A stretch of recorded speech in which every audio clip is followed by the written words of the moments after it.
Hi everyone, Joshua Hanlon here, and today I'm in Charleston, South Carolina, and I'm next to the historic Hunley Submarine. I'm joined by Kellen Butler, and she is going to be giving us an overview of why this is such an important submarine and some of the ongoing preservation work here at their facility. So if you want to, go ahead and start with kind of just a quick overview of what your job is here, and then we can launch on into the sub. Okay, well first of all, thanks for coming. Absolutely. We appreciate it. So you're at the Warren Lash Conservation Center, which has been, the Hunley has been here since August 8th of 2000. So this facility was built specifically for the submarine. So as you're looking at it, how the sub is right now is not how we found her and not how we delivered her about 24 years ago. So she was at a, we call her she was at a 45-degree angle, and she had the whole truss and sling that raised her still attached. And probably the last 5-6 years, we put her upright because we couldn't really get, it was hindered because of the structure. So what you're seeing is she's completely deconcreted, and that means all the shells, all the sediment things that were stuck to the top, to the surface of it. But it also had the same concretion on the inside. So she was difficult to get all of that off of it. It's a very painstakingly slow process. You're not taking a sledgehammer and knocking the sediment off. This is like dental tool stuff. Wow. So how many years did that process? Since we raised her. Okay. So probably January of 2001, we first opened. So that hull plate to your left is the first opening. So it was difficult. They x-rayed her to try to see, what was inside because of its iron, and it was full of sediment. That didn't work. So they were kind of going blind. They removed the hull plate. That was the only way to enter. And the rivets, which was a surprise, were from the inside out instead of from the outside in. Like the Titanic, they were outside in. But they, in 1862, knew not to do that. They had them coming out, and then they made them flush. So the skin of the submarine would have been smooth, which would have helped, with less drag when it was in the ocean. So they opened that first hull plate to the very top. It was full of sand and silt. And we think it was covered up when it was discovered in '95 by Clive Cussler's dive team. It was probably 3 to 4 feet under all that sand and silt. And we figure, due to geology tests in the sub, that it was probably covered in the early 1900s. So nothing was sticking out to find her. So the crew, there was 8 crew members on board, and 7 of them would have sat on the left side here. That's the front, that's the back. And it was a pine board, like 3 plates, like 3 pieces of pine. And we think it was painted inside with white lead paint, of course the lead, because we found traces of the paint on the bench, which would have made sense. It would have helped illuminate the inside. Gotcha. Your only way to light it up was a candle, which we did find on board. So that was at the back of the submarine, but if that candle goes out and your matches are wet, it's gonna be dark. So the captain, Lieutenant George Dixon, sat underneath the forward conning tower, and he had the control of the dive planes, which are to the left exterior of the submarine, left and right, and he had probably the first joystick ever, and he was able to manipulate those dive planes going up or down. Now it's hard because it's in the water to get an exact idea of the size, but what are some of the dimensions of what we're looking at here? Because it's certainly far, far smaller than the normal submarine that a lot of people would yes, imagine. 100%, absolutely. So, and the water distorts the view a little bit, but it's 40 feet long. The tank is 50 feet. The inside, I'd like to grab that thing over there. Yeah. If I can. This gives you a really good, it's a crude way of doing it. But this is the inside of the submarine. This is 4 feet. This is 3 feet. That is the interior of the submarine. Our tallest crew member was 6'1". How tall are you? I'm 5'11". Okay, 6'1" the tallest, 5'5" the shortest, probably 5'10" is the average. Wow. So little, yeah. Those are tight quarters, my friend. Very, very tight. So they would have sat, you would not have sat upright, you would have sat hunched over. Absolutely. And if you see the crank is offset, you see it in the middle of that, it's offset so when you're cranking, we're not hitting elbows. We also think that they probably stood up and leaned over. It would have been a better on their backs. None of it was going to be comfortable, but you get more power from your legs, so it was easier to do that. It's also offset, so it's not in the center, so it wouldn't have rolled. if you can look on the very bottom of the submarine and those openings, you see those levers? Yes, yep, okay. There's like 3 of them. So those are attached to the keel blocks, which are located on the exterior of the bottom of the sub. And those are just wrought iron melted just to keep the ballast, and so it can float. It was also known as an emergency release system. So if they were in trouble and needed to rise to the surface quickly, they could undo those, drop those keel blocks, and float to the top. But what you're seeing is there was no attempt to release those at all. Yeah. So this is so fascinating here, and one of the most interesting things about this is the era in which it was built. So I think with submarines, a lot of the times people think of like German wolf packs in World War II, or like your Hunt for Red October kind of Cold War era. Right. But this predates that by many, absolutely. many years. I mean, the Hunleys, why you're here is because the Hunley was the first successful combat submarine ever in history. It just happened to be in South Carolina during the Civil War. You didn't see submarines until World War I. So there's a big gap between those two, but there are some similarities, obviously, from that jump, and in technology, of course. But this is such an innovation in the 1860s to even come up with this. They thought they were forward thinkers. They thought, okay, we need air supply. So you can't see it, but there was a plate here. It was called the snorkel tubes, and it had a snorkel box, and they weren't that tall, like maybe 3 feet. So that way they could, if they're under that much and the snorkel tubes are out, they had a bellows system to circulate the air. Not the best way, actually, to do it. The best way was to surface, open up the 2 conning towers, and circulate the air that way. But that was a way they could do it. They didn't have a periscope. That's the first thing kids ask. And that was his head. Coming out of the conning tower would have been your periscope.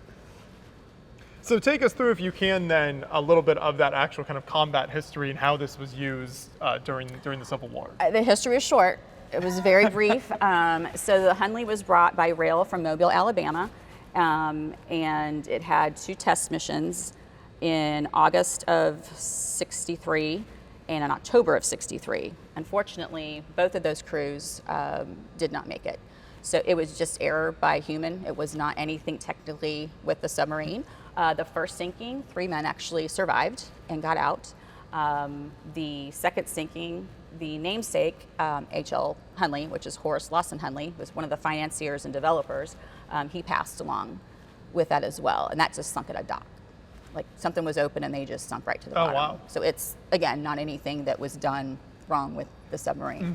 So because of those 2 sinkings, it was a really hard sell to get it to go out in battle.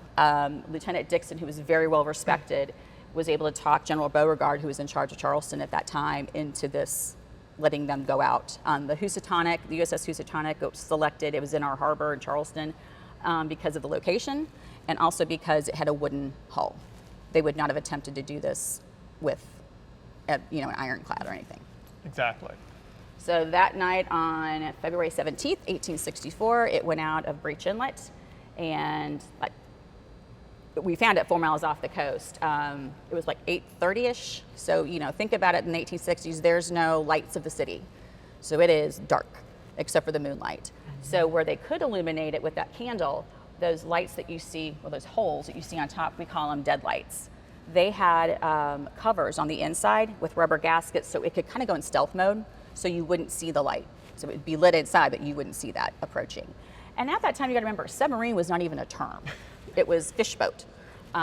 So when it approached the Housatonic, they were able to see something was in the water. They also were ordered to attack on the surface. They were not allowed to go underneath because of the bad reputation it had. Beauregard did not want another 8 fatalities on his watch. So again, this is not the kind of the classic submarine example. You're thinking of like a fully submerged vessel firing a torpedo. No, there's no torpedo. Right. Like there's no fire torpedo. The torpedo was attached to the front of the submarine, probably like 20 feet, called the spar, and the torpedo, probably 90-pound black powder, is from the Singer Corporation, which oddly enough is from the Singer sewing machine.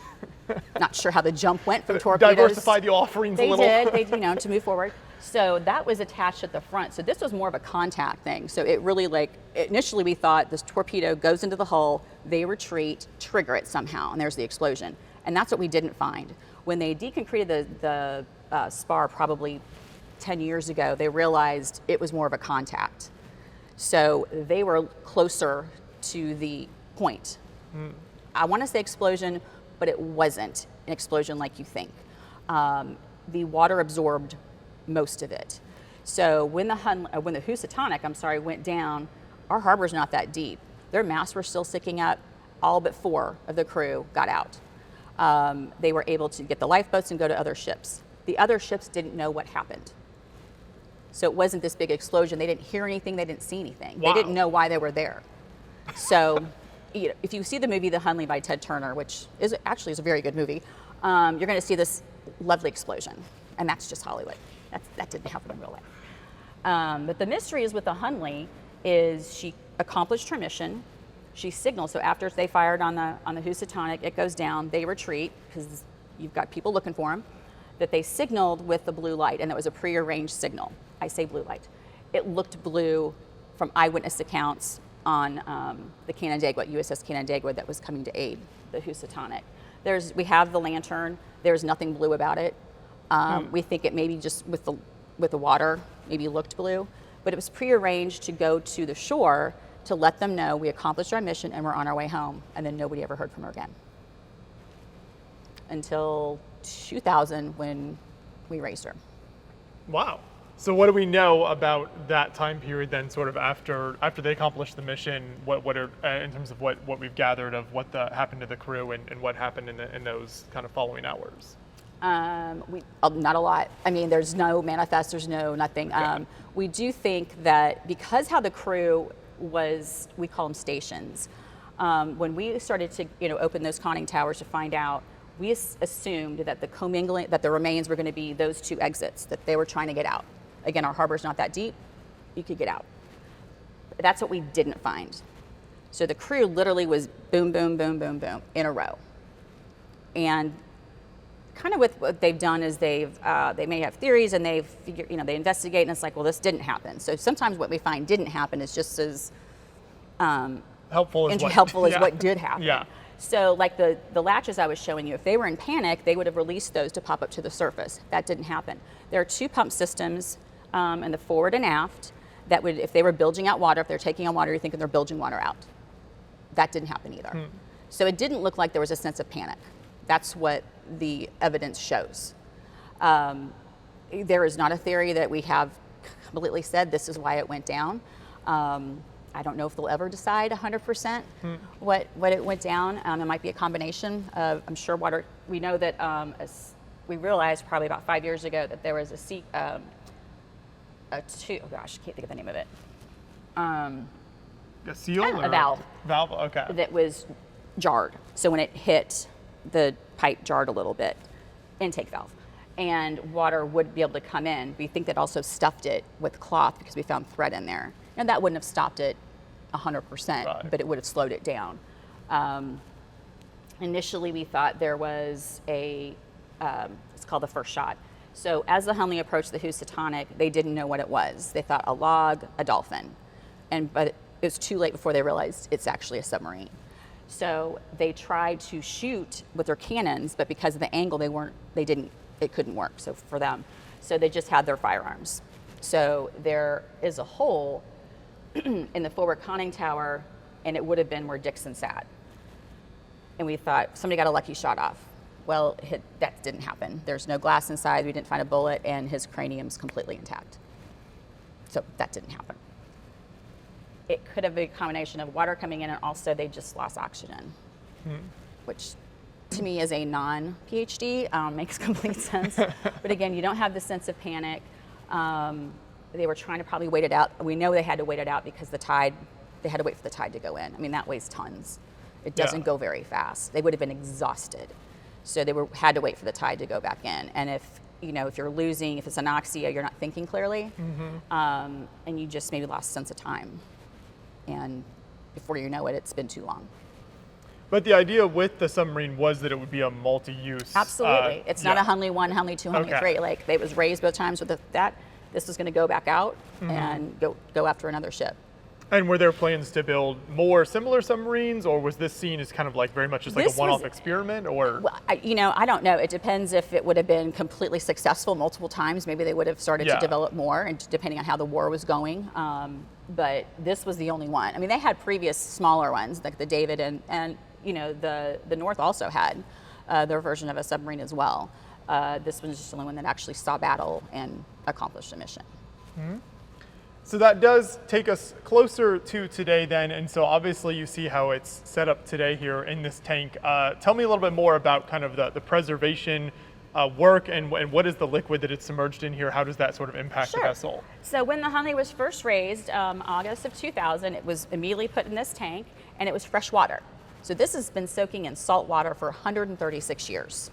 Salt is awful to metal. Like that's the worst case scenario. If it was in fresh water, this would be done. So they really had to be careful with the structure. It was a little unknown. So for the longest time, it was just in fresh water. And we probably put this is sodium hydroxide. So think of it like Drano. So this is to help stop with the salt and also just stabilize it. Mm-hmm. So when they work on it, they drain the tank. They don't go in submarine or don't go in scuba suits or anything. They drain the tank, but they have to hose it off and they have to get in hazmat suits because the chemicals are very dangerous.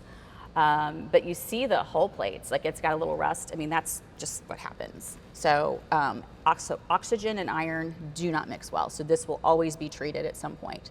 So our idea when we go to a final museum exhibit, it won't be in water, but it will be somehow temporal controlled, whether it's, I've heard argon gas.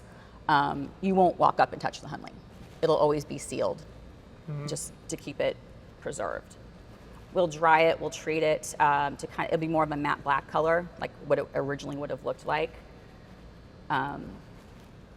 So what is this facility that we're in now, and kind of how does this facility operate then? So this was, the Warren Lash Conservation Center was developed strictly for conservation of the Hunley and all of its artifacts.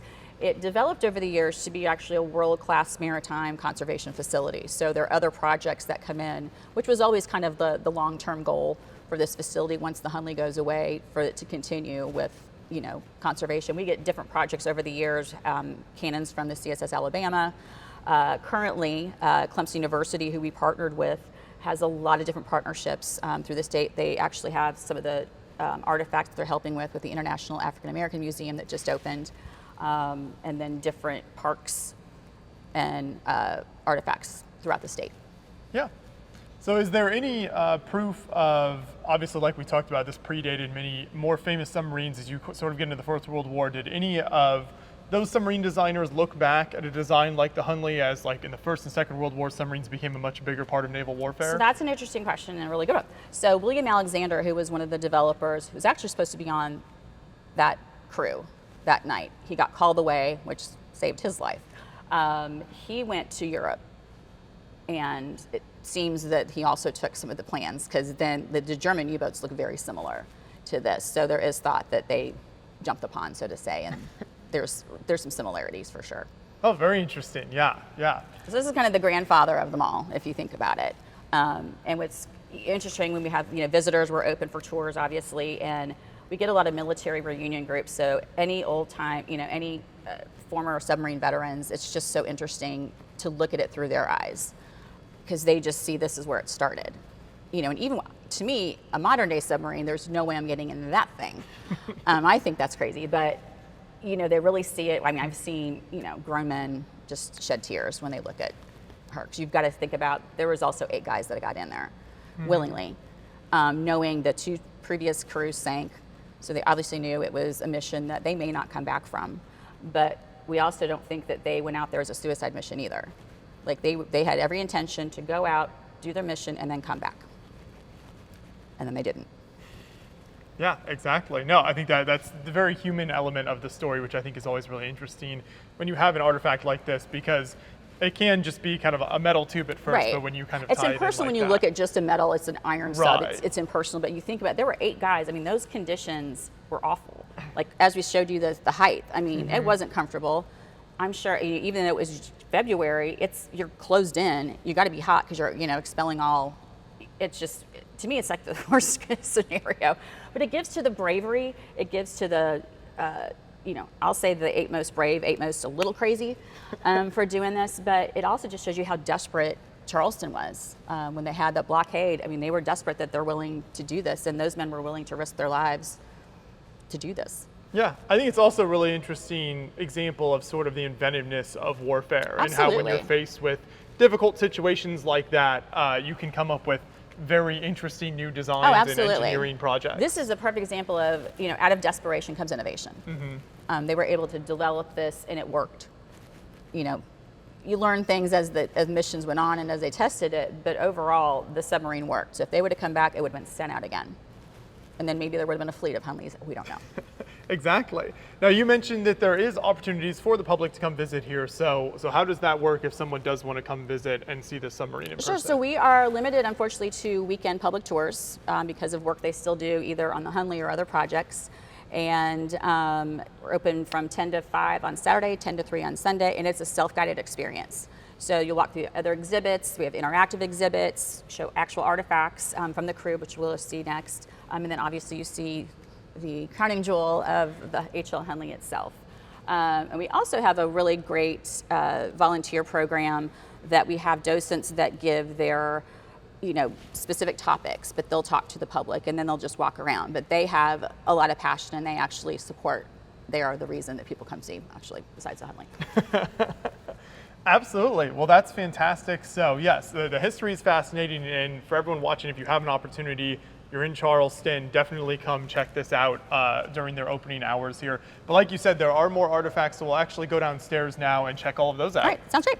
So we've come just down the stairs from the tank where the Hunley is, and we're surrounded by some of the artifacts that are related to the submarines. So starting with this display next to us, what is this? So the keel blocks. So we were talking about those latches, the levers in the middle. Yeah. These two, this is from the forward and the aft, they'd be located underneath the bottom of the submarine. So this scan is actually scale, like this is 1-to-1. This is how big the Hunley is, kind of gives you a sense there. So the only reason that these were detached is because they were attached to the pumps, and the pumps had to be removed once we went into a sodium hydroxide bath. Anything that could have been damaged by the chemicals had to be removed prior to that happening. And always the thought was to have the integrity of the submarine as much as possible, so they did not want to take off. If they didn't have to take it off, they weren't taking it off. But these two had to go. So it also gives you, like, this will be the color that will do the Hunley once it's treated. And these are just melted metal. Yeah, iron. They're both iron. See a few of the photos here from some of the preservation work that's happened as well, so it kind of gives an idea. And that's another aspect of the project. It's not just the history. It is all. We are very much into the science aspect. Yeah. STEM is huge, in the world anymore. So with the school groups we get, that's a lot of focus. But it was a science of the innovation that they had to build it in 1860, to the raising, the engineering feat that was to raise a sub in 2000, and then here, all the science that we do in multiple disciplines to work on this project and the artifacts. Absolutely. Another great display is over here against the wall as well. And so this is a couple kind of scale models here, correct? So this really gives a nice idea of the size of the vessels that you were describing earlier. Right, so we say basically this is like the David and Goliath. So this is a model, this is a gentleman from Hilton Head who we have no we didn't know he was doing this. She just did this as a project, called us. I'm like, that's amazing. Wow. We'll keep it. And he just did an amazing job. And that's how small the Hunley would be to the vast ship of the USS Housatonic. And also up there, it gives more like specifics in the crew and also with, armament feat. So it really was David and Goliath. Yeah. That little sub to take down that huge ship. But again, she was taken down because she had a wooden hull. They would never have tried that if it was an ironclad. Yeah, but you can also see the appeal of kind of why the South would try a program like this, because you think about the materials and time needed to create a massive ship like that versus the Hunley, and when you're dealing with kind of less time and less supplies. Right. It would have been. Hunley was a test. Like they didn't know the submarine was going to work. They didn't even know there was no like blueprints. This is let's Google it and look it up, and this is how we're going to do it. Ships had at least more, history of this is how we're going to build them. So who to say that, what would have happened if the war didn't end sooner and the Hunley would have come back that night? Mm-hmm. Exactly. So that's a really helpful scale model. It is great. It gives you a little bit of, I'm bad on spatial things, so it kind of gives you a sense of this. So along with the human element with the Hunley, there was always this folklore, if you will, of Lieutenant Dixon's gold coin. The folklore said that he was in the Battle of Shiloh in 1862 in Tennessee and was given a coin, a gold coin, by a sweetheart, quotes mind you, and went into that battle. It became the lucky gold coin because a mini ball hit his thigh. The gold coin was in his pocket. It hit the coin, saved his leg, saved his life. So that happened in 62. So he always carried it with him, it was said, in his pocket for luck. He would rub it like where the indention was. And the scientists are like, this is not true. This is not, we're not going to find this. Senator Glenn McConnell, who was really the precipice for this being raised, from Charleston, had always known about this story and was just just very passionate about raising the Hunley. So he was all in with this story. So when they were doing the excavation inside, so they would remove the crew, kind of like we call them block lifts, because it was very thick. The sand is not like when you go to the beach and it's just through your hand. It's very like kind of a clay-like consistency. They would cut blocks, bring them out, put them in the morgue. So as she's in this block, she knows, because the bodies weren't, all over the place, they were in their stations. She knew, okay, we're around this part of his, of his body. If it's going to be here, it's going to be here. So we have video of it, thank God.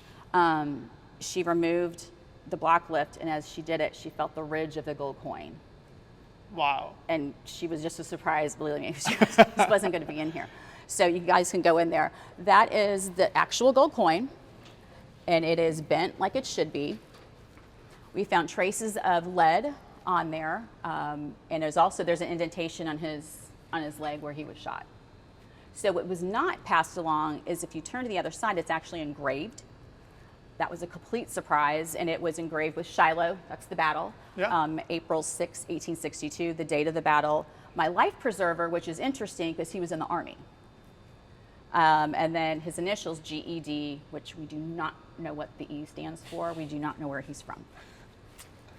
That is fascinating. It's always incredible when you find an artifact like that that kind of actually backs up. It really was, and we're like, wow, okay. So then when they got further into his, into his clothes, when they started to the first objective actually of the project was to get the human remains out, and then to bury them with full honors and just as out of respect. That was the first goal, and then they would get to everything else. So the crew was buried 2004 in April. So then they would start to go into the other artifacts. So Dixon had all the bling. So he's got the gold pocket watch. He has the diamond brooch, which is on your left, and a ring, which is to your right. Now the ring had been sized multiple times, so it looks like it's more, these are more of family heirlooms. These were kept in like a vest pocket, it looks like, wrapped in like a cloth. So it would be a really good way for him just to carry that instead. He didn't leave it behind. The brooch, the pin has been also fixed multiple times. So he could have worn the brooch like in a silk cravat, like that would have been normal. Yeah, it's interesting that he would take so much of this with him in the submarine. Well, it's small, so that's not going to weigh you down or anything. Yeah. And the watch he would have used, and that's interesting. The watch was a big mystery because it was obviously so waterlogged inside, but they could kind of get the time. And then there's, was it normal time? Was it Navy time? Was it this? But it was like 8:23 is when it stopped. So it's kind of interesting of how did it stop? Yeah. But it's really amazing that you were able to preserve these here as well. So what is the sort of preservation process with these types of artifacts? Not a lot. It's gold. Okay. So gold and diamonds do really well. Okay. It was not a lot. So people are always like, oh, these are the shiny things. But as the conservators are like, that was easy. There's not a lot of, talent to do this. I mean, you don't have to do a lot of processes. Sometimes the materials make it easier. It really is. And because of the different materials, like a canteen, it's different metals react differently to an iron submarine. So like the canteens are made out of tin. We have great x-rays of it. You look, oh, that's a canteen, but it's kind of a ghost image because if you try to take it all off, it's just deteriorated. Mm-hmm. So the x-ray looks better than the actual object at that point because they were like fused to the sub. So they just deteriorated over the years. But gold did really well. Brass also does well. We have my favorite, it's a oil can. looks like an old-timey oil can, and it still had a little bit of oil in it. Wow. And that was, but anything else that would go against the metal would not. Like the clothing did not do well at all. It was waterlogged for 136 years, so it's just remnants. You can't, there's no like, oh, that's a jacket. The shoes did good, they're leather. So those look like shoes, but that's it. Now, what are some of the other, as we kind of come back out here, I know you have some other displays over here. What are some of the other artifacts you've kind of been able to Yeah, so keep we're on display? excited because of our temporary facility that we're in right now. It's hard to get a lot of the artifacts out, but these are inorganic artifacts. These are all from Lieutenant Dixon. He had a lot of stuff on him. And his did well because more of like, he also had, obviously he came from money. So his suspenders there will say Paris 1860.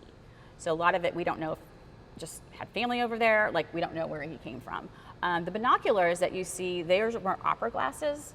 He had a pocket knife, like things you think that would be on there, but nobody had like a lot of stuff on them. Like again, it's the forethought of they were gonna accomplish the mission and come back. There was no need to take a lot of things.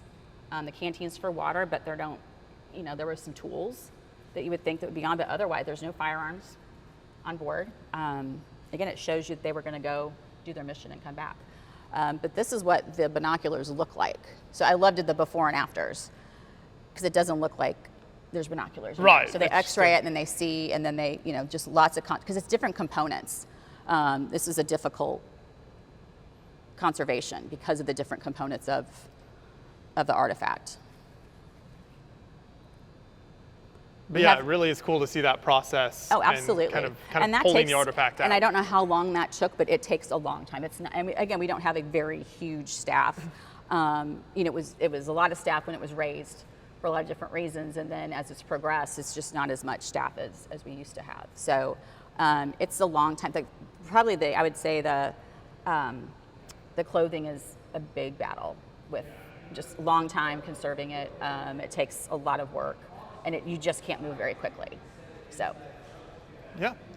Now, there's another interesting display over here related to kind of pulling the submarine off of where it was found, correct? So, Yes. so how does this kind of whole apparatus operate? Right, so this is what it would have looked like when it was found. So, well, no, I lied, because it was under sand, but this is what it looked like the day it was raised. Yeah. So in Charleston, our harbor is dark. You can't see your hand in front of your face if it's noon and sunny or if it's midnight. So Oceaneering is the one who developed this whole raising and did all of the engineering with it. The slings were put on, so it was raised in August. Charleston gets a little dicey with hurricanes, like in September. So there's dive season, so if it was not gonna go on August 8th, it would not have been, it was gonna be shelved for the following dive season. So the slings, they would literally go down, suck out the sand. These were suction pilings that stabilized the truss. They would suck it out, put in these slings, then the slings would fill up with like a foam core, and they're from the Dow Corporation. And then there were load cells on each side, like with little tiny computers, so they could tell the stabilization of the sub. So as it was slowly raised, they could see how it's being, like one side, because that was a fear, like one side's gonna go up, one side's gonna, you know, getting them up. So this was what it would have looked like in the tank for the first probably 10 years, 10, 15 years. Yeah, and I mean, just this operation alone is incredible that you're even able to like pull a submarine up like this. It was incredible. I mean, nobody had ever done it before. It was, you know, in Charleston, I say August 8th of 2000, you knew where you were when the Hunley was raised. We had an old bridge at the time, like it just stopped. Traffic stopped because it was found about 4 miles off the coast of Sullivan's Island, and it went, you know, past the Yorktown, past the battery. People were out at the Yorktown beach everywhere, and then the bridge just stopped. As it went under the bridge to come here, we're in North Charleston, you know, people just wanted to see, and it just stopped. Yeah. It had a lot of media, like at the time I was one of them, it was international media that covered it. And there were so many boats, like personal watercraft. There were kayakers. It's 4 miles off the coast. Like it was, and nobody ever expected to see like all these people out here. And it was like early in the morning. Airspace was controlled. The Coast Guard was there protecting. I mean, it was a very protected organization. But it was a very public project that people were aware of. Absolutely. It wasn't like they were trying to sort of secretly pull this up off the bottom at all. And there was no. Can't really do that in Charleston. No, it was very transparent with that. The only thing is like where the coordinates were. They obviously didn't. and we still haven't released those. And people question like, why did you leave it? It was a war grave. First we didn't know all the 8 crew members were still in there, but also our waters aren't that deep, so people sometimes don't have the best intentions, and that was a fear. And also it could just cause more problems than anything else. So, and we had the best, with the commission deciding like we need to get the bodies out and put them at rest. Like that was the main goal. And when Clive Cussler, when his dive team found it, he likes to find stuff. He doesn't want to really do anything else with it, but he will make sure, or he did make sure that it was going to be taken care of properly, and it fell into the right hands. Yeah, I think there's certainly also the educational aspect of everything absolutely. that you've been able to learn about, just that era, like we talked about how revolutionary this was in terms of naval warfare. Right. Well, this is revolutionary what they did too. Yeah. So that's what I'm saying. So you think about it, the project itself, this little submarine has so many applications of different, jobs and anything. Like it really touches that. So I think it has a wider view than just a singular focus of a Civil War submarine. Yeah. Absolutely. Well, this project, the submarine, everything is so fascinating. So I really appreciate you kind of taking the time to show us around here today. So for people who maybe want to come to Charleston and check out the Hunley, what are some of other kind of historical locations that you recommend in the city? Are there other places if they're making a trip here? Gosh. Are there other like historic ships or anything, or what are some of your other recommendations? There are. Charleston itself is historic. You walk down a cobblestone street, that's history right there. Half the buildings down there. The Yorktown is obviously, so this was you're actually part of the old Navy base is what we're on. Okay. So the Navy base went out of commission in 1995. So this would say this even historical, this property. Yeah. Nuclear subs used to go on this river. So it's kind of that synergy of, you went from the very beginning to nuclear subs. So you have Patriots Point, which has the Yorktown, extremely historic there. There's plantations, there are historic homes, and different museums, throughout. Really, there's so much history. Just throw something out, you can be there. Oh, incredible! Yeah, no, I love to hear and that. And restaurants were very well known for that as well. Okay, that's always a plus as well. Gotta eat. Thank you so much, and we'll have a link to your website in the description, so everyone watching this, if you want to find more info and check up on the hours and everything, if you want to plan a visit as well, you can definitely do that. So thank you so much. This has been wonderful. I appreciate it. I love learning more about the history here. So thank you.